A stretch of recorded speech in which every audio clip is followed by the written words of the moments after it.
Olá a todos, meu nome é Lúcio Santana, estamos aqui em mais um podcast iGrow, um podcast que nasceu para ajudar pessoas a crescer. E hoje tenho o prazer de receber a Fabiana Carvalho, ela é pedagoga, especialista em alfabetização, leitura e escrita. Fabiana, muito obrigado por estar aqui e compartilhar um pouco da sua história. E hoje o assunto é um assunto muito importante. Eu tenho muita curiosidade em conhecer um pouquinho mais. E hoje nós vamos falar sobre o autismo. Para mim é uma honra, né? É um prazer estar participando aqui dessa conversa com você, de um podcast que eu acompanho e eu sou fã, porque traz muitas experiências importantes, né? Motivadoras. Então, para mim é uma honra estar aqui e poder compartilhar com você um pouco da minha história. Eu que agradeço, muito obrigado. Eu queria conhecer um pouquinho mais de você antes de entrarmos no assunto de hoje. Eu nasci, né, em Nova Friburgo, no Rio de Janeiro, e jovem ainda eu mudei, né, para a capital, e lá eu tive uma experiência, né, de emprego muito boa no Instituto de Educação da UERJ, e lá eu realmente comecei a minha profissão enquanto professora, né? Um tempo depois, eu prestei concursos, eu passei em todos os concursos que eu prestei, né, para a glória de Deus, e eu escolhi trabalhar na Prefeitura do Rio de Janeiro e na Prefeitura de Duque de Caxias, né. E, assim, muitas escolas dessas prefeituras, elas estão em áreas de comunidade, em áreas de risco.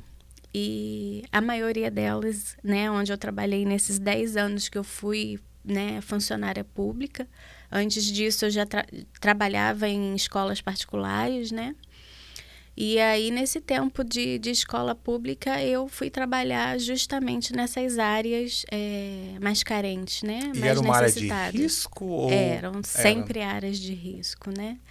Eu fui professora durante 5 anos na comunidade da Maré,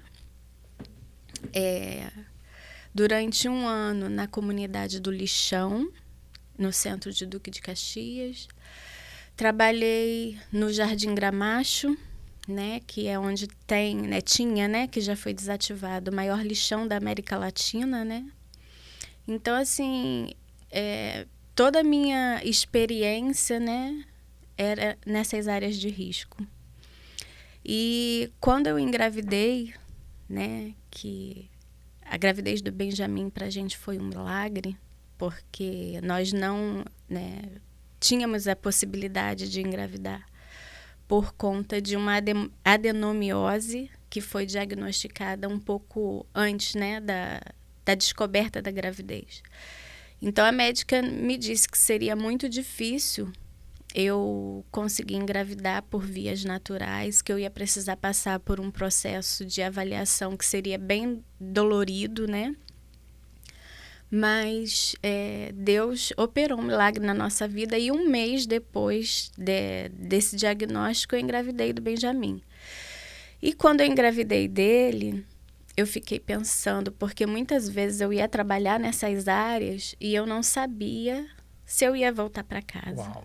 Né? Eu tinha hora para entrar, mas eu não tinha hora para sair desses lugares, porque se tivesse algum tiroteio, alguma invasão da polícia, a gente ficava ali trancafiado, né, na escola e tinha que esperar acabar, né?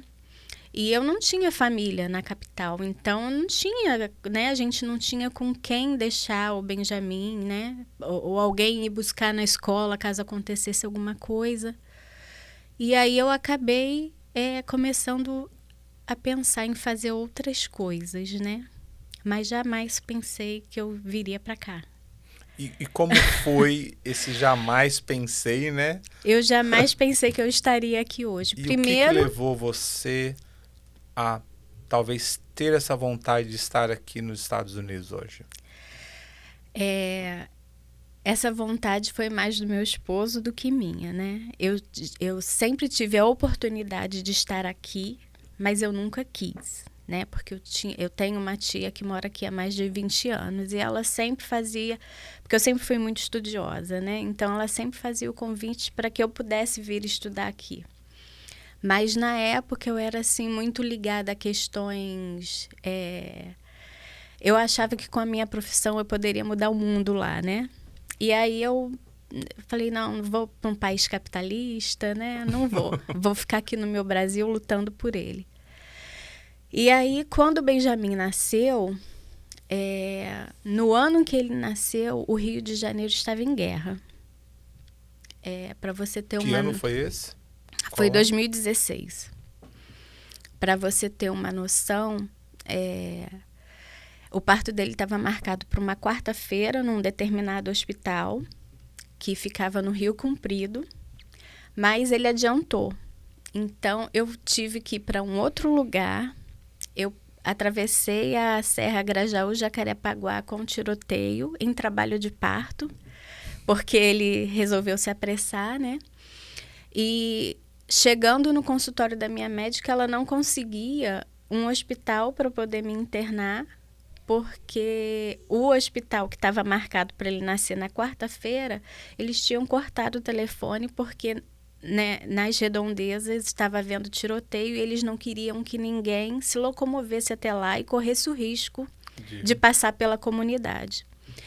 Então, assim, o nascimento do Benjamin foi um nascimento, assim, bem comum, porque eu saí da minha casa preparada até para ter ele na clínica da médica. Uau. Por conta dessa questão da violência. Uhum. E aí, assim, ele foi crescendo durante esse ano, né? Ele nasceu em 2016, em novembro. E no ano seguinte, esse ciclo de violência continuava. E a gente morava numa região próximo à Cidade de Deus. E eu me lembro que num dos passeios que eu fiz com ele pela manhã, dando a volta no quarteirão, quando eu passei por trás da nossa casa, tinha uma marca de tiro de fuzil. Nossa. Enorme no muro e esqueci o nome, aquela cápsula caída no chão. E ali eu comecei a pensar, eu falei, Senhor, o que vai ser da nossa vida aqui? Porque a Cidade de Deus era bem longe, mas aquele tiro, né? Aquela bala tinha vindo de lá. Se eu tô passando aqui, né, com ele nesse momento, né? Eu não quero viver num lugar desse. E a gente pouco saía nessa época, porque era sequestro, era bandidos que invadiam shopping. Então, assim, a gente não tinha muita vida social nessa época, né? E aí a minha tia foi passar férias, né, no Brasil, uns anos antes, e conversou com meu marido. Meu marido falou que ele sempre teve vontade de morar fora. E eles meio que arquitetaram, assim, uma vinda em algum momento, né? E aí, quando eu engravidei, por ser funcionária pública, eu tinha um monte de licenças para poder usufruir. E eu entrei, né, de licença, usufruí de todas, e quando faltava uns 6 meses, assim, mais ou menos, para minha licença acabar, o meu marido falou para mim, vamos para os Estados Unidos? E como eu já estava com medo e pensando, eu falei, gente, eu não posso trabalhar em comunidade mais com uma criança pequena, sem rede de apoio nenhuma no Rio de Janeiro, né? E aquela vontade começou a, assim, apontar no meu coração, né?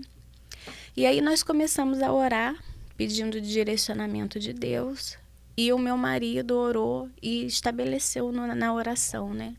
Se até dia tanto as portas se abrirem, é porque nós vamos para os Estados Unidos. Aí é uma longa história para a gente conseguir os documentos, mas é uma longa história porque aconteceram várias coisas, não porque demorou muito. Sim. Do momento que a gente decidiu vir para cá, até a gente chegar aqui, foram 6 meses, né?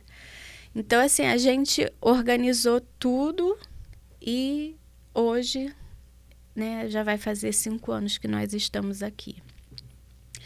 Quando nós decidimos vir, o aniversário do Benjamin, nós comemoramos junto com a família, né? Nesse aniversário foi quando eu passei a perceber que poderia ter alguma coisa diferente, né, na questão comportamental dele. Ali eu comecei a ver que algo não ia bem. Qual era a idade dele? Foi 1 aninho, no aniversário de 1 Um aninho, né? Ele ficou muito incomodado no aniversário dele, mas como ele estava resfriadinho, ele tinha saído sangue no nariz dele de manhã, eu falei, pode ser um dia ruim, né? Mas naquele aniversário ali, pelo comportamento que ele teve de chorar o tempo todo, negar o colo de qualquer pessoa que chegasse perto dele, eu passei a achar que poderia ter, né, alguma coisa diferente. Mas foi assim, um achar, não fiquei com a pulga atrás da orelha, né? E nós viemos para cá. Chegamos aqui. 2 meses depois que nós chegamos aqui, o Benjamin parou de comer. Teve um dia assim que eu me lembro que ele chorou da hora que ele acordou até a hora dele dormir. Uau. E eu fiquei, né, me perguntando, gente, o que será que está acontecendo, né, com ele? E eu chamei no dia seguinte um pediatra do Seguro Viagem, que ele vai em casa, né? E ele fez uma avaliação, olhou a boquinha dele e falou, olha, tem 5 dentes nascendo ao mesmo tempo, ele deve estar muito incomodado. E aí eu perguntei, né, medicação que poderia ser usada e tal, ele não recomendou nada e ele simplesmente não voltava a comer. Isso passou 2 meses, 3 meses. E todas as refeições que ele fazia, ele deixou de fazer. Uau. E passou a tomar, assim, 8, 9 mamadeiras por dia. Então a alimentação dele basicamente foi através de mamadeiras. De mamadeiras. Ele não comia comida... De 6 meses até 1 ano de idade, ele se alimentou normalmente. Por volta de 1 ano e 4 meses, que foi quando nós chegamos aqui, 1 ano e 7 meses, vou colocar, ele parou de comer. E o fato dele ter parado de comer, né, começou a me chamar bastante atenção, né? Até então, eu não pensava e não tinha conhecimento nenhum, embora fosse professora, tivesse trabalhado, né, muitos anos, eu nunca recebi nenhuma formação. Uma pergunta, Fabiana. Eu tenho escola no Brasil, né? E eu vou perguntar para minha sócia referente qual é o tipo de treinamento para talvez conseguir identificar isso. Isso é muito importante. O professor, ele precisa, além de ter o conhecimento, ele ter todo o respaldo para ter uma criança autista na sala de aula, né? Eu vou te falar da realidade do Brasil da escola pública, que são salas de aulas superlotadas, né? O professor sozinho, sem nenhum auxiliar, sem nada para poder ajudar, né? E as crianças, né, das classes mais populares, geralmente são crianças que não têm acompanhamento, né? Eu digo classes populares, que são as classes assim, mais pobres mesmo, né? São crianças abandonadas à própria sorte, a verdade é essa, né? Então, elas não têm nenhum acompanhamento, nem nada. Então, o professor, sendo capacitado, né? E às vezes tendo, né, a informação de como direcionar, né, aquela família num tratamento, tem a realidade, assim, das classes populares mesmo, é que muitas famílias não... O conhecimento delas não permite nem que elas façam um mínimo de tratamento, né? Não sei se você consegue me entender, né? Mas há famílias das classes populares que correm atrás. Então, o professor, né,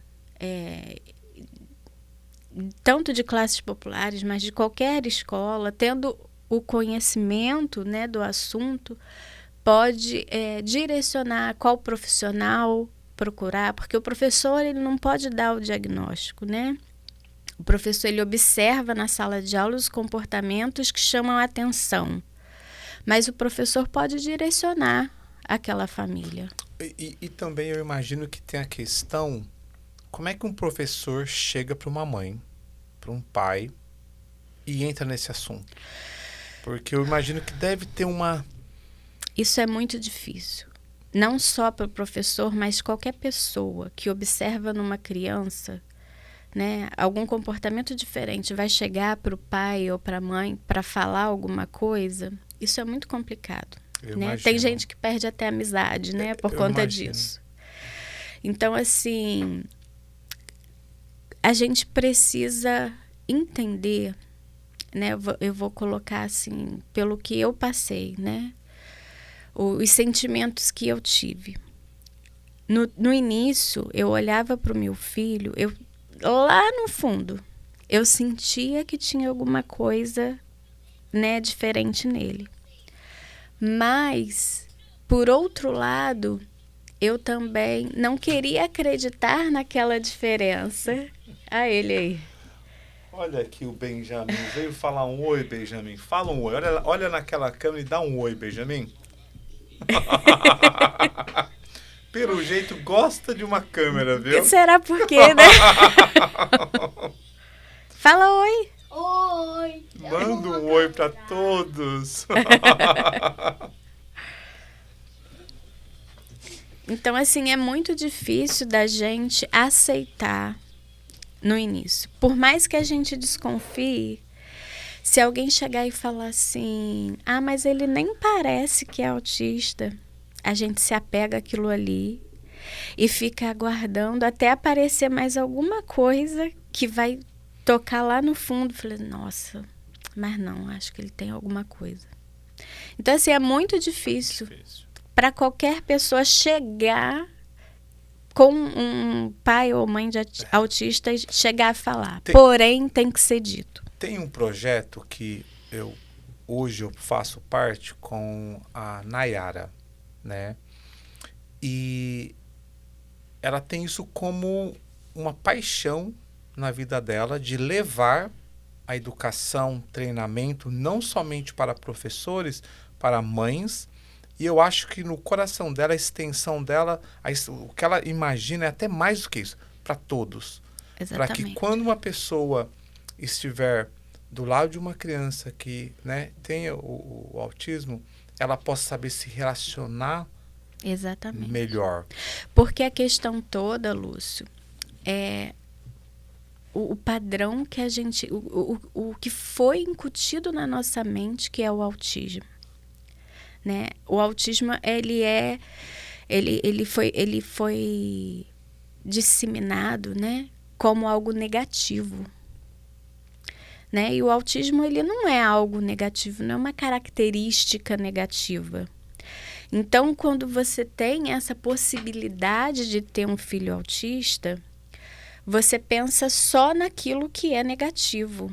No preconceito, né, que você vai sofrer, nas dificuldades e tudo que existe, tá? Sim, eu Isso imagino. Existe. Mas se a gente mudar essa visão, né, de que o autista é uma pessoa que merece o respeito como você merece, que tem direitos como você tem, que tem deveres como você tem, a gente, né, abre o leque, né, a informação, ela liberta, né? Tira a gente dessa prisão da visão negativa do autismo. Então, o pai ou a mãe, quando desconfiam que a criança possa ser autista, ela se apega nessa questão negativa que a sociedade impõe. Seria um pouco de vergonha no início, rejeição dos amigos. Talvez é o que Sim. vem no primeira mão. A criança autista, ela sempre é olhada de forma diferente, porque ela tem um jeito diferente, sim, né? E, na verdade, assim, ela não consegue esconder aquilo que ela sente. Sim. Então, se ela tá feliz, ela vai estar muito feliz. Se não tá ela feliz, vai... não tá feliz e ponto. Exatamente. Então, as pessoas olham para ela e já percebem que tem algo ali diferente. Você diria que é um pouco de intolerância também das pessoas? Sim. Que às vezes sabe e aí, poxa... Né? Eu vou te dar um exemplo. Ontem nós fomos num aniversário e era um aniversário de um autista e tinham vários autistas, crianças, né? E aí eu estava conversando com uma mãe e ela falou para mim assim, eles são muito autênticos. Eu falei, realmente. Aí eu fui observar, né? Choveu, eles estavam na piscina, choveu, foi todo mundo para a área da comida. Todos eles foram ver o cachorro-quente, perguntaram se queriam cachorro-quente. Todos eles, Lúcio, enfiaram o dedo no cachorro-quente e botaram na boca. Isso, se a gente está numa festa e as pessoas estão observando, né, em tempos de Covid, né, isso gera um mal-estar nas pessoas, achando que a gente não educou a criança. Uhum. Mas eles têm uma necessidade de sentir aquilo ali. Eu não sabia disso. Eles têm necessidade de experimentar daquela forma, né? É claro que com o tempo, né, com terapias, a gente vai modelando esse comportamento, né? Mas a gente estava ali considerando crianças de 4, 5 anos, né? Que ainda não tem muito essa noção, né? Então, são crianças que chamam a atenção. E quando a gente chega, né, para falar com um pai ou uma mãe que às vezes, no fundo, sabem que pode ter alguma coisa, mas não quer reconhecer aquilo ali, é muito complicado. É muito complicado. Talvez por acreditar que pode ter uma solução ou somente vai passar, assim, imagino deve passar tudo na cabeça. Né? Esse período antes do diagnóstico da desconfiança e tal, é um período bastante confuso e dolorido. Porque vão aparecer muitas pessoas e profissionais, né, que vão falar, olha, cada criança tem seu tempo, você está procurando doença para o seu filho, você precisa ter mais paciência, ele vai desenvolver. Só que quanto mais o tempo passa, mais tempo é perdido para agir. Se tem a questão de quanto, né? O diagnóstico precoce, né? Ele é fundamental. Porque eu vou te dizer aqui como mãe, um conhecimento meu, né? Uhum. Através de leitura, não que eu seja especialista para falar isso, né? Mas ao longo da nossa vida, acontecem podas neurais. E uma dessas podas neurais acontece próximo de 2 a 3 anos de idade.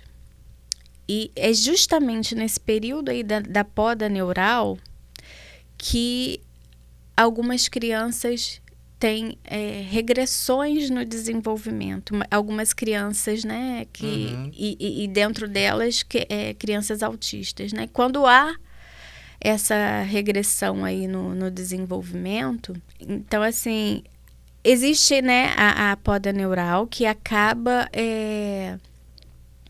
fazendo com que, se a criança não for estimulada naquele tempo ali, ela perde habilidades que depois são mais difíceis de serem construídas.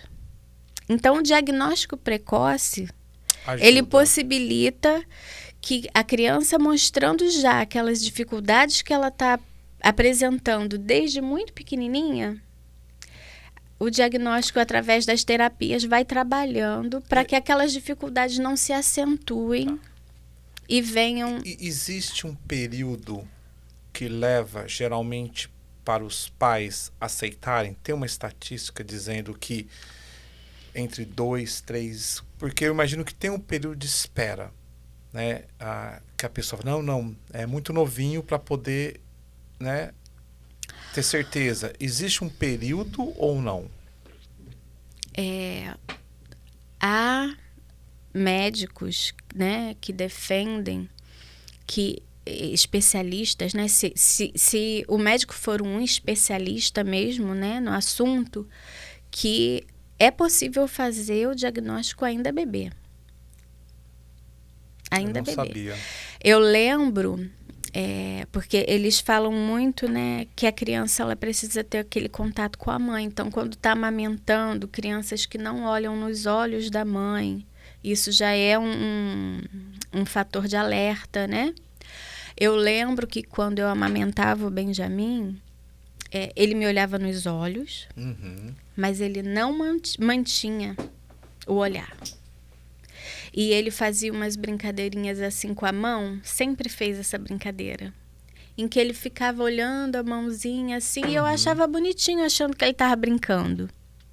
Mas hoje, né, com as leituras que eu tenho, a informação que eu tenho, hoje eu sei que é uma característica. Nossa, mas eu fico pensando, né, 6 meses, 7 meses, como que você fala para uma mãe, ou como uma mãe aceita? Eu me imaginando como pai, eu acho que eu não aceitaria, porque eu imagino, não, ainda é bebê, como é que vocês sabem disso? E aí, talvez, depois de uma certa idade, talvez, né? Geralmente, né, geralmente não, né? Eu acredito que para um diagnóstico ser feito assim tão precoce, a criança tem que ter um conjunto ali, né, de desabilidades que chamem bastante atenção, né? Mas, até porque o autismo, né, ele é um transtorno do neurodesenvolvimento, né, que traz prejuízos para a comunicação, interação social e... Comunicação, interação social... Eu esqueci o outro. Você vai lembrar, tranquilo. E deixa eu fazer uma pergunta. Na parte, como é que vocês lidaram com o Benjamin? Qual foi o ponto que vocês entenderam que, não, ele tem mesmo, ele é, e tem que resolver? Não, eu vou aceitar que... Vamos lá, peraí. Eu vou aceitar que ele, né, ele é autista, mas eu imagino que vocês teve um processo, não foi assim, tá bom, e acabou. Como é que foi essa parte, esse processo que vocês tiveram que passar para poder hoje estar falando aqui de uma forma sem a dificuldade e até mesmo tentando ajudar outras pessoas? Eu vou te dizer que esse daí foi um dos processos mais doloridos da minha vida, né? 6 meses antes de receber o diagnóstico do Benjamin, o meu pai faleceu. E eu sofri demais, porque eu estava aqui e eu não pude vê-lo, né? Não tive como e não teve tempo, foi uma morte repentina. E essa dor doeu demais. Mas a dor do diagnóstico, da desconfiança, não tem comparação à dor da morte. Tá? Foi um período assim muito difícil, em que eu olhava para o Benjamin e olhava para outras crianças, e cada vez que o tempo passava, mais eu tinha certeza. E foi um período difícil porque eu precisei tirar forças da onde eu não tinha, porque todas as vezes que eu compartilhava algo com meu esposo, ele não aceitava. Então foi assim, um movimento meu, né? E aí A gente estava em plena pandemia. Eu comentei com a minha irmã tem uma filhinha, aí vem as comparações, né? As comparações pra gente que é mãe são cruéis. Minha irmã tem uma filhinha 6 meses mais nova que Benjamin. E nessa época, ela era 6 meses mais nova e ela já falava tudo e contava histórias. E todo mundo me perguntava, Benjamin não fala. Benjamin não fala. E eu levava ele no pediatra aqui, o pediatra falava que estava tudo bem. Que uma hora ele ia falar, né? Eu sinalizava para ele, meu filho anda sempre na ponta dos pés. Não, até 5 anos isso é normal. Depois dos 5 anos, eu indico procurar um especialista. E aí, assim, eu passei a colecionar sinais até que eu cheguei em um ponto, né, falando com a minha irmã, eu falei, não, eu preciso de uma opinião médica.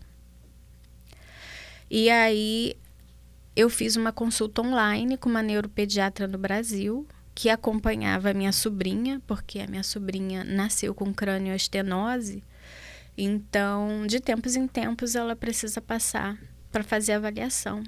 E a minha irmã tinha recém levado ela nessa neuropediatra e falou que tinha gostado e eu agendei uma consulta online. Eu fiquei umas 2 horas com essa pessoa no computador, né? Conversando sobre as características dele. Nessa época, o Benjamin, ele estava fissurado pelo universo. Ele dormia, acordava e sonhava sobre coisas do universo, né? Falando e... Então, assim, era demais. Uma característica muito forte. E eu passei para ela, a gente conversou, ela observou o Benjamin na câmera e tal. E aí ela falou assim, olha, ele pode ser autista e pode ter altas habilidades, que são, né, 2 diagnósticos diferentes, mas que contêm bastante particularidade, semelhanças, né? Ele pode ser os 2, ou ele pode ser ou autista ou ter altas habilidades. Porém, altas habilidades a gente só consegue diagnosticar mais quando ele for para a escola, quando ele começar a ter contato com outros assuntos, né? E ver como que vai ser esse desempenho dele. Eu tenho um relato que eu costumo falar que quando ela falou isso para mim, a sensação que eu tive foi de que meu coração parou de bater por alguns minutos. Né? Eu perdi o ar e eu fiquei pensando e arrumando na minha cabeça situações que pudessem dizer que não, aquilo não é verdade. E aí eu passei a ficar assim, muito mal, pensativa, e eu procurei a minha pastora, que é a pastora Sandra Corrá. Eu fui desabafar com ela e ela me passou o telefone de uma pessoa da igreja que também tem um filho autista e que veio do Brasil para tratar a criança aqui. Então, que ela sabia percorrer, né, os caminhos para poder chegar ao médico e tudo. E eu peguei esse telefone, Lúcio. Isso foi mais ou menos em março. Eu só tive coragem de ligar para ela em maio. Eu fiquei 2 meses com esse telefone e 2 meses remoendo as palavras daquela médica. Porque no fundo você... Eu não queria acreditar. Tudo indicava que seria, mas você não queria escutar. Eu não realmente. Queria ouvir que era. E que eu imagino que muitas pessoas passam pela mesma situação. Exatamente. Aí, quando chegou assim a um ponto que ele teve 2 crises e eu não soube explicar, não sabia o motivo daquelas crises, eu falei, não, agora eu vou ligar para ela. E foi a vez de chegar e falar com meu marido. Falei, olha, agora a gente não tem mais jeito. A gente vai ter que correr atrás, né? E quando eu liguei para ela, ela foi uma pessoa, assim, super acolhedora. Ela me passou passo a passo todos os processos pelos quais eu passaria. E me direcionou a um médico que na época estava cuidando do filho dela. E eu decidi que eu iria levá-lo no mesmo médico, né? E aí nós chegamos nesse médico, que é pediatra, especialista em desenvolvimento infantil, na clínica dele, né? A avaliação durou quase 3 horas. Um médico, assim, competentíssimo no que ele faz, explicou tudo pra gente. O tempo todo, todos os ambientes, né? Com câmeras, ele com a gente, mas ele observava tudo que o Benjamin fazia dentro da clínica. Uma enfermeira atrás do Benjamin, tentando mediar, né, vendo os comportamentos dele. E nesse dia, a gente saiu de lá com um diagnóstico, né? Ele, na época, classificou o Benjamin como autista nível 2 para 3. E mais uma vez, né? Eu não queria acreditar. Porém, quando ele deu o diagnóstico, eu senti um alívio muito grande, né? Eu falei, tá, agora a gente sabe para onde vai. Porque quando a gente não tem diagnóstico, a gente atira para todos os lados, né? Com o diagnóstico, não. Agora a gente vai percorrer esse caminho. E às vezes também você não está encarando a realidade. Até para poder ajudar mais o Benjamin. Agora você teve certeza e aí você teve que buscar, eu imagino, mudar talvez os hábitos, tudo para poder melhorar a vida dele. No início, eu recebi o diagnóstico e nasceu dentro de mim uma vontade muito grande de querer mudar aquele diagnóstico, né? Então eu comecei a sofrer demais por isso. Porque era uma coisa que não estava nas minhas mãos e eu não tenho o poder. Mas eu queria mudar aquele diagnóstico, né? Então, eu sentava assim na cadeira, olhava ele assistindo televisão, ele brincando, e eu chorava e perguntava, né, para Deus, o que vai ser dele? O que vai ser se eu não estiver aqui? Como que vai ser o futuro dele? Porque o nosso maior medo quando a gente recebe um diagnóstico é o futuro do nosso filho. Quando a gente recebe um diagnóstico, Lúcio, a gente mata. É a morte do filho idealizado, né? Quando a gente está lá com um bebezinho na barriga, a gente, né, acaricia e tal, e a gente planeja uma vida, vai casar, vai fazer isso, vai fazer aquilo outro. E quando a gente tem um diagnóstico, seja ele qual for, a gente perde tudo aquilo. E aí eu olhava para ele e eu via ele brincando e eu comecei a ficar nesse processo, né, de não acreditar naquilo que eu estava vivendo e, ao mesmo tempo, precisar fazer alguma coisa.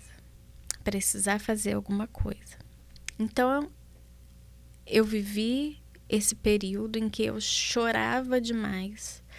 Sabe aquele choro de novela no banheiro que as atrizes, né, descem? É aquele choro ali de você perder a força, um choro da alma. O seu esposo já não tinha aceitado a situação ou ainda estava em processo? Ainda estava em processo. Eu vou dizer assim que o meu esposo passou a aceitar um pouco o diagnóstico 1 ano depois dele. É comum o homem... É comum. Isso que eu fiquei pensando comigo. Se o homem ele tem essa dificuldade maior. São raras as famílias em que eu posso conversar que o homem estava ali junto com a mulher nesse processo do diagnóstico. É bem raro. Acho que por uma questão cultural da masculinidade, né? Que você só é bom... que traz assim uma questão que você precisa mostrar que você é bom. E aí, quando você tem um filho com deficiência, você não é tão bom, sabe? Então, tem acho que uma questão psicológica e uma questão cultural Eu já acho que a mulher ela é mais forte. Não só para isso, para várias coisas. Eu acho que o homem, de uma forma geral, quando recebe algo que é um impacto, a tendência em si, eu acho que é aquela... Né, não aceitar. Desmoronar mais rápido. Ou aquele poder de mudança, né? Eu posso mudar essa situação, eu posso resolver. Então eu imagino que ele fica naquele mundo, não, isso vai dar certo, eu vou resolver. E a mulher acaba sendo talvez mais realista. E uma vez que eu imagino que você entendeu, você falou, não, agora eu tenho que me posicionar. Aí eu passei, Lúcio, a olhar o meu filho, e como eu sou cristã, eu passei a profetizar sobre a vida dele aquilo que eu queria ver nele. Então, nesse período aí que eu recebi o diagnóstico, eu fazia ele dormir, e nesse período eu não falava com meu esposo. Meu esposo, a gente ficou assim uns 3 meses sem se falar, morando na mesma casa com esse problemão. E eu dormia com meu filho e né, velava o sono dele orando. Muitas noites eu não dormia, eu passava em claro. E eu passei, né, a profetizar. Quando eu conversei com aquela mãe que eu te falei que me encaminhou para o médico, ela falou assim, Fabiana, daqui para frente você vai sentir o céu pertinho. Quando ela me falou isso, eu fiquei pensando, falei, o que ela quis dizer com isso? Mas, Lúcio, o diagnóstico veio para testar e para provar tanto a minha fé, que eu tive tantas experiências incríveis com Deus a partir desse diagnóstico.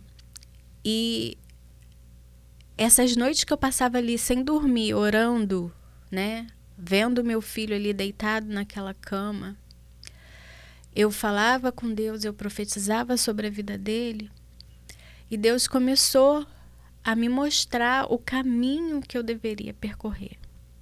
Eu passava horas pesquisando no Google, né, querendo... Uma coisa assim que me veio logo depois do diagnóstico foi a vontade de conversar com famílias que viviam a mesma situação. Porque eu olhava no Google e todas as previsões eram horríveis. Porque o seu filho pode, né, o autista pode ter isso, pode ter aquilo outro, pode ter aquilo outro. E eu comecei assim, mas na realidade, dentro de casa, na família, como que é isso, né? Então eu passei a buscar essas histórias e eu não encontrava. E aí, numa dessas noites, eu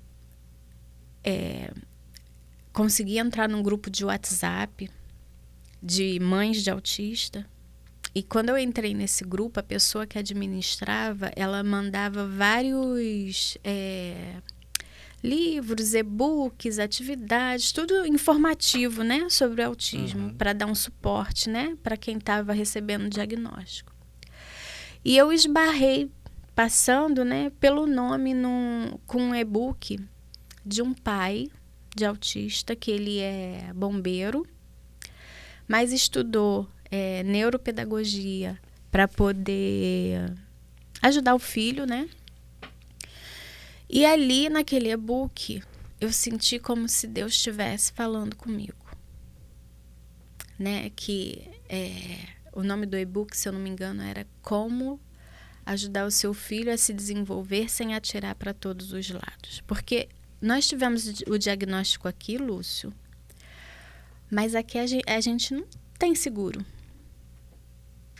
Então, além de ser pandemia, a gente estava também enfrentando, né, uma questão financeira para poder tratar dele, porque a gente não tinha recursos. Você sabe, né, que aqui tudo é exorbitante na área da saúde. Então, quando eu comecei a pesquisar o valor das terapias, né, eu falei assim, cara, eu vou ter que voltar para o Brasil, porque não vai ter condição aqui. Não tem como. E nesse e-book, o autor, né, ele colocou a experiência dele com o filho, né, o caminho que ele percorreu, e eu senti, no momento que eu estava lendo aquele e-book, que era como se fosse Deus falando comigo. Te dando uma direção. Calma, que não há nada que os terapeutas consigam fazer que você não possa fazer. Ame o seu filho, que você vai conseguir. Eu vou te capacitar. Depois que eu li esse e-book, eu tentei seguir os passos que aquele pai colocou ali. E foi o que deu certo para mim, para minha realidade, né? Então, a primeira coisa que eu fiz foi tentar entender melhor o Benjamin, porquê de determinadas características. E para isso eu precisava de conhecimento. Então, eu fiz contato com uma pessoa no Brasil, que é professora do CBI of Miami, que é uma das maiores fontes de ensino com relação, né, à criança autista. E ela é psicomotricista.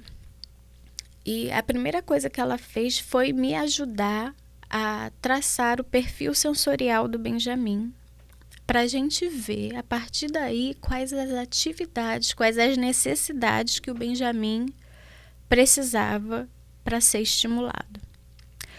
E toda sexta-feira a gente se reunia online, eu falava como tinha sido a semana, ela me orientava com as atividades e eu, durante a semana, colocava em prática. Na sexta-feira a gente avaliava a semana anterior e planejava a próxima semana. E foi dessa forma durante uns 4 meses. Ao mesmo tempo que ele tinha começado com o tratamento integrativo, o tratamento biomédico, que era a abordagem médica que esse profissional que foi indicado pela mãe tinha me aconselhado a seguir. Porque era uma abordagem que valorizava, além das terapias, né, o funcionamento do corpo de forma integral, né, o bom funcionamento do corpo de forma integral. E isso me chamou muita atenção, porque o Benjamin sempre tinha sido uma criança com muita prisão de ventre, né, aquelas coisas que criança tem quando é bem pequenininho, mas que no autismo é uma condição que se chama atenção, mas eu não vou entrar aqui nesse mérito, porque senão a gente, né, vai para outro ramo. Então, assim, junto com as atividades, ele estava fazendo o tratamento biomédico e em 6 meses, Lúcio, eu sempre gosto de colocar, com muita oração, muito jejum, essas atividades e o tratamento biomédico, quando nós retornamos, em 6 meses, o médico falou para a gente que se ele tivesse conhecido o Benjamin naquele dia, que ele não teria dado o diagnóstico de autismo para ele, e sim de atraso de desenvolvimento, de tanto que ele evoluiu. Então, assim, quando a gente teve essa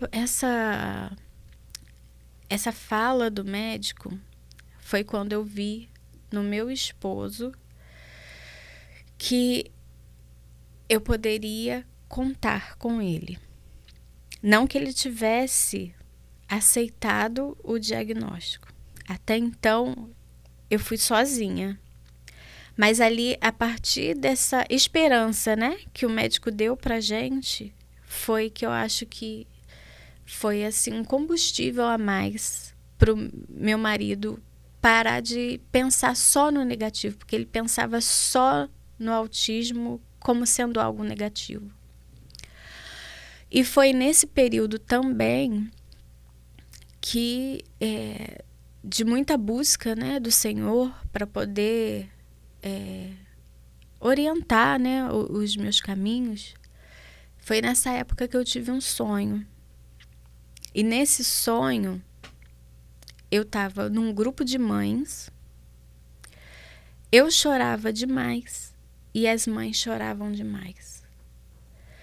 E o que eu me recordo desse sonho é essa cena, mãe chorando. E Deus começou a colocar no meu coração a troca de experiência. Que aquele sonho passou a se desvendar, porque quanto mais eu conversava com outras mães, mais eu me colocava no lugar delas, mais eu entendia o processo, né, do meu luto. E assim, as coisas começaram a mudar de figura para mim. Quanto mais eu queria ter esse contato com outras mães, mais eu me sentia viva, sabe? Sim. Foi como se fosse um processo de cura. Quanto mais eu chamava as pessoas no WhatsApp, e isso foi me curando. E foi uma sensação tão boa para mim, sabe? Que eu falei, eu preciso fazer alguma coisa para as pessoas falarem, para a gente trocar experiência, né? Para a gente aprender, para que isso seja realmente um ambiente de cura, porque fez tanto bem para mim que pode fazer bem para outras pessoas também. E você teve que aprender também técnicas para poder ajudar o Benjamin. Porque você, dia a dia, ele precisava dessa ajuda. Sim. Eu depois de um tempo, não sei te precisar exatamente qual tempo, mas eu fiz um curso de... Quando a psicomotricista, ela traçou o perfil sensorial do Benjamin, eu ali descobri o que eu precisava trabalhar nele. E ali eu descobri que ele tinha problemas seríssimos de disfunção sensorial. Então eu fiz um curso para pais do CBI of Miami de integração sensorial para poder entender como ele funcionava melhor. E aí essa psicomotricista me orientava, né, com as atividades. Eu também fiz uma consulta gratuita com a FAU, que me orientou em questões comportamentais, né? E eu fui tentando, com os recursos que a internet hoje dá pra gente, sim, né? Buscar atividades que pudessem desenvolver o perfil dele. Hoje você pensa em desenvolver conteúdo ou materiais que possa ajudar outras mães, outras famílias? Nessa trajetória aí, eu passei a postar no Facebook, na época eu não usava muito Instagram, as atividades que eu fazia. E eu passei a receber muitos pedidos para que eu continuasse fazendo as atividades. E isso assim foi tomando uma proporção tão grande que hoje eu recebo pedidos de ajuda no meu Instagram, né? A minha história com o Benjamin, a experiência, o tanto que ele desenvolveu com essas atividades, as pessoas me pedem orientações pelo Instagram, né? E aquilo... Seria pessoas talvez que descobriram agora, ou são pessoas... São pessoas que descobriram agora, pessoas que estão no Brasil e pensam vir para cá, né, na esperança de um tratamento melhor. pessoas que já têm o diagnóstico, né? Querem fazer algo pelo filho, mas não sabem por onde começar, né? Então, eu passei a compartilhar as coisas que davam certo com o Benjamin e as pessoas passaram a pedir. Nesse processo aí, né, do diagnóstico, né, ô Lúcio, para mim não foi difícil, para o meu marido também não foi difícil, assim como não é fácil para ninguém. E quando eu comecei a idealizar o Just Believe,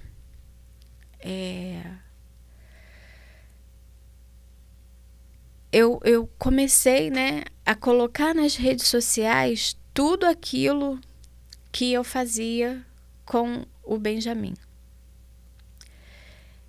E o que dava certo e o que não dava certo. A gente sabe que os autistas, eles são muito visuais. Para eles entenderem alguma coisa, é mais fácil você mostrar por imagens, né?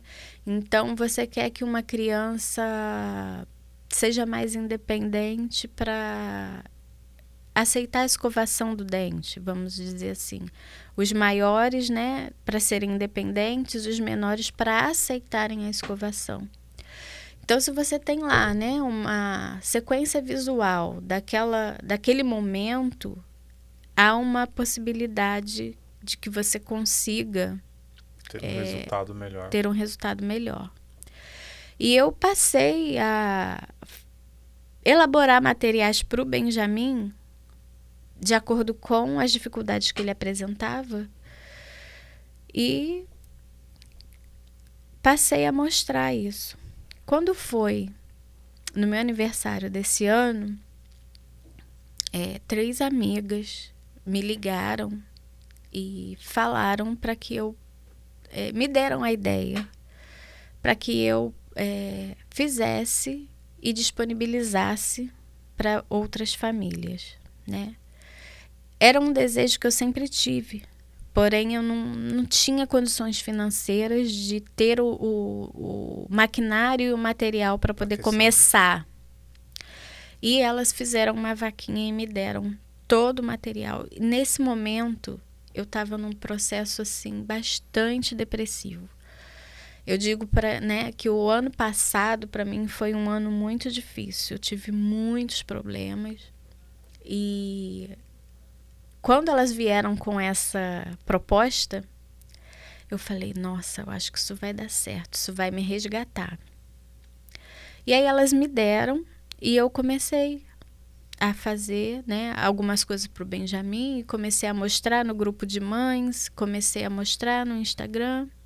E aí surgiu outro projeto que é o Bright Brains, que é um projeto de criação de material adaptado para auxiliar a aprendizagem das crianças, né? Então, assim, eu tenho vários materiais, desde pedagógicos até para auxiliar na questão comportamental, com visuais, para ajudar, né, as crianças. Esse aqui, por exemplo... Eu vi que você tem vários... Tem, esse aqui é só um pouquinho. Esse aqui, por exemplo... Mostra para a câmera para que as pessoas possam... Essa aqui, do meio? Isso. A sua. A minha? Da esquerda. Esse visual aqui, no tratamento integrativo, o Benjamin precisa fazer exame de sangue de 6 em 6 meses. E o exame de sangue para eles é um processo muito desafiador, né? Então, eu fiz esse visual que mostra as etapas do exame de sangue para trazer mais previsibilidade e segurança para ele, né? E para nossa alegria, quando a gente fez agora o último exame de sangue, ele super colaborou, né? Eu trabalhei com ele na recepção, enquanto a gente aguardava ser chamado, eu falei, olha, filho, vai acontecer isso, vai acontecer isso, vai acontecer isso, mas vai ficar tudo bem, vai doer um pouquinho, mas vai ficar tudo bem. Então, assim, ele foi super de boa, né? Esse aqui é um material tem 2 colados aqui, não. Para ajudar crianças na escovação de dentes, né? Então, assim, é uma brincadeira, né? A criança desenha que é sujeira, e aí você vai conversando a criança, inventando uma história, né? Fazendo aquele momento ali mais lúdico, enquanto a criança escova o dente do bonequinho, você tenta escovar o dente dela. E assim a gente vai, né, tentando fazer com que determinados momentos que para eles são ruins sejam um pouco mais prazerosos, né?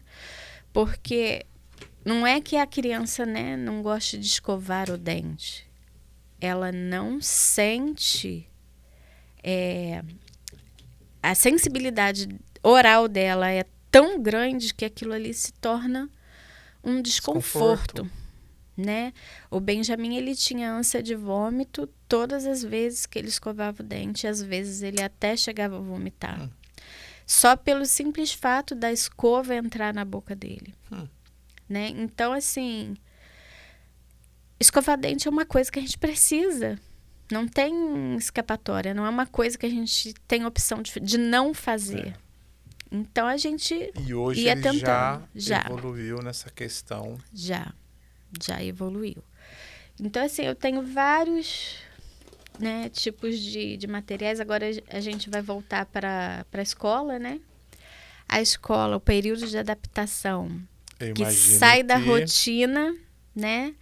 Sai do ambiente de casa, vai para o ambiente da escola. A rotina da escola não é igual à rotina da casa. Isso já é o suficiente para desorganizar. Né? Então, eu criei para ele um material, né, para ele já imaginar o ambiente da escola, né? Esse material ele é com velcro, então você pode tirar e colocar, né? Aqui é uma lâmina, né, mostrando o ambiente. Aí aqui você pode nomear, né, o que tem na sala de aula, para a criança idealizar, começar a imaginar na cabeça dela aquele momento que está prestes a acontecer. Né? Aqui com as letrinhas do nome dele, que ele já está na fase de alfabetização, né, para ele poder organizar. E aqui eu coloco... Deixa eu pegar esse aqui primeiro. Questões... Isso você que desenvolveu especificamente para poder ajudar ele. Várias pessoas já fazem esse tipo de material, porque isso aqui é muito usado nas terapias. Como eles são muito visuais, né? Os terapeutas geralmente têm um acervo. A melhor forma de ensino é usar o visual. Eu não posso te dizer que para todos, mas para a maioria deles, sim. Tá? E aí, os terapeutas têm esse tipo de material, geralmente eles levam, né, para as terapias para trabalhar questões específicas, né, alimentação, comportamento, né, e eu fui fazendo para trabalhar o que eu observava nele, de dificuldade, né, e é um material que tem ajudado muitas mães, né, para mim tem sido, assim, muito recompensador receber feedbacks tão positivos, né, de crianças que não conseguiam desfraldar e hoje já desfraldaram. Crianças que não aceitavam escovação de dente e agora já aceitam. Crianças que tinham comportamentos, né, inadequados e desafiadores e que hoje, através das imagens, né, já conseguem se comunicar e ter um comportamento, né, mais aceitável. Então, isso para mim é muito recompensador, saber que o que eu faço com o Benjamin está podendo ajudar outras pessoas. Além de ajudar ele, tem ajudado outras famílias também. Exatamente. E hoje, assim, para os pais que estão no processo processo incerto, eu diria, que tem os sinais, mas ainda não tem certeza ou não querem buscar.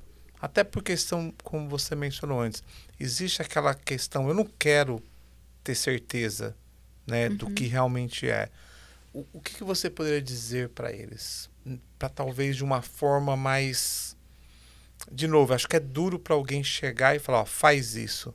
Mas o que você poderia talvez... Eu diria para os pais ficarem muito atentos aos marcos de desenvolvimento.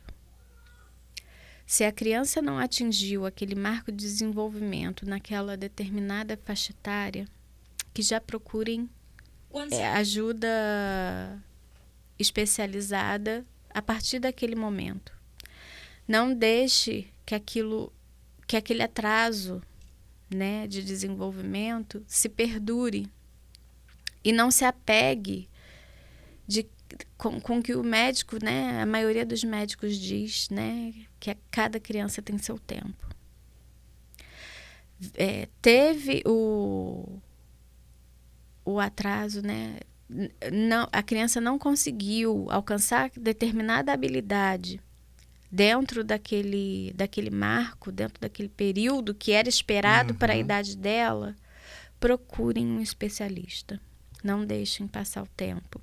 Independente de se for autismo ou se não for, ou qualquer outro diagnóstico, né?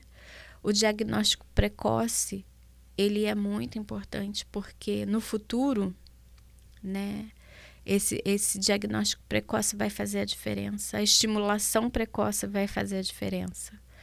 Então, que procurem ajuda o quanto antes. Não fiquem se apegando a essas falas que acabam... que é o que a gente quer ouvir, mas que, na verdade, não deveria ser o que a gente, né, tenha que escutar. As mães, né, eu falo muito, sigam os seus instintos de mãe. Se lá no fundinho tem 1% de chance que te incomoda, alguma coisinha ali que te incomoda, procure saber o que é. Procure um especialista, procure alguém que possa avaliar, fazer uma avaliação, né? Procurem bons profissionais. A gente, infelizmente, tem muitos profissionais que não estão capacitados para poder avaliar em questões de neurodesenvolvimento. Infelizmente, isso é uma realidade. Então, assim, não se apeguem a uma opinião só, procurem outros especialistas e sigam os seus instintos de mãe. E hoje, para quem está nos ouvindo, tem algum canal, algum grupo que talvez você pudesse indicar para talvez, sabe aquele início daquela conversa, ou até mesmo que já saiba que a pessoa pudesse buscar ajuda? Eu percebi que você comentou que quando você buscou ajuda e começou a se relacionar mais, isso foi te trazendo uma tranquilidade, você foi aceitando cada vez mais. Essa questão da gente procurar um grupo, né, é como se a gente fosse pertencer a uma tribo. Porque ali a gente sabe que vai ser compreendido e a gente sabe que vai compreender. Sim. Então, foi um diferencial, realmente, no período do diagnóstico. Geralmente, nesses grupos, as pessoas conseguem entrar por indicação de alguém que já está lá dentro. Então, assim, se alguém desejar, eu conheço vários grupos, tem no Brasil, tem aqui. Você tem um canal no YouTube também? O canal do YouTube, ele está renascendo, né, agora. Eu tenho a página do Instagram, que tem muitas atividades que eu faço lá com o Benjamin. É o fabiana.just.believe. E o canal do YouTube, a gente, né, tá voltando com o projeto Just Believe, que é um projeto de entrevistas com famílias, com pais, com mães, com profissionais, com o objetivo de informar, com o objetivo de acolher, né, essas famílias ou que estão começando no diagnóstico ou que já estão e querem saber mais, né, Sim, sobre o autismo. E Tem também a minha página no Facebook, que é compartilhada com o Instagram. Então, o que tem no Instagram, tem no Facebook. Se alguém desejar fazer parte de algum desses grupos, né, pode me mandar uma mensagem no direct do Instagram ou do Facebook, que eu vou fazer a ponte para poder colocar essas pessoas no grupo. Muito bom.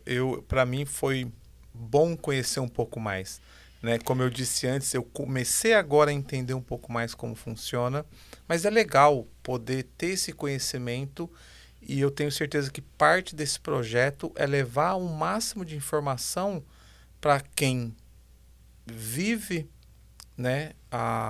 Tem um filho autista e para quem também não tem. Eu acho que é importante as pessoas que não têm conhecer, saber que talvez não precisa conhecer tudo, mas pelo menos entender que aquela atitude que a criança está tendo não é porque ela quer.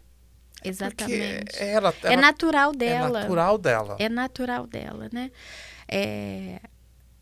A maioria das pessoas, né, das mães, né, a gente acaba se incomodando com o olhar do outro, né, que é um olhar de julgamento, às vezes um olhar de deboche, né, um olhar assim... Que é um absurdo, né? Pejorativo, né? Depois, com o tempo, a gente se desliga disso, porque o que a gente mais quer é que a nossa criança seja feliz, independente dos olhares, né? Mas no início, isso fere. E em determinadas situações, dependendo de como você está naquele dia, fica, né, aquela sensação ruim, né? Então, assim, a gente precisa se despir desse olhar de julgamento, né? Porque quem é bom, quem é perfeito? Ninguém. Né? Nós somos feitos à imagem e semelhança de Deus. Então, assim, todo ser humano traz a perfeição divina em si, né? Então, não cabe a mim, não cabe a você julgar ou olhar diferente quem quer que seja. Né? Fabiana, já estamos passando de 1 hora. Passou rápido. Que bate-papo gostoso. A gente teria muito tempo aqui para falar muita coisa. Eu sempre falo que eu sou, né? Eu recebo, acho que de primeira mão a conversa e é muito gostoso. Eu tenho aprendido muito. Poxa, se você quer deixar uma mensagem a mais, quer dizer algo para a gente poder, né, estar finalizando. Lúcio. Olha para essa câmera aqui e fala, é sua.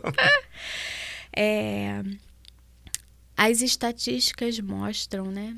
Quando eu recebi o diagnóstico do Benjamin, a estatística dizia que era um autista para cada 54 crianças. No ano seguinte, essa estatística mudou para uma criança autista num grupo de 44.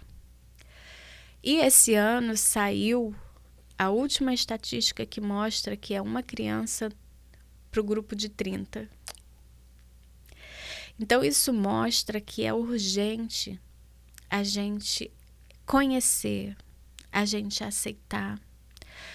É urgente ter políticas públicas que apoiem, que deem suporte, né? Porque são crianças que precisam de suporte, né? E o que eu quero, né, minha mensagem deixar aqui é que amem. Amem.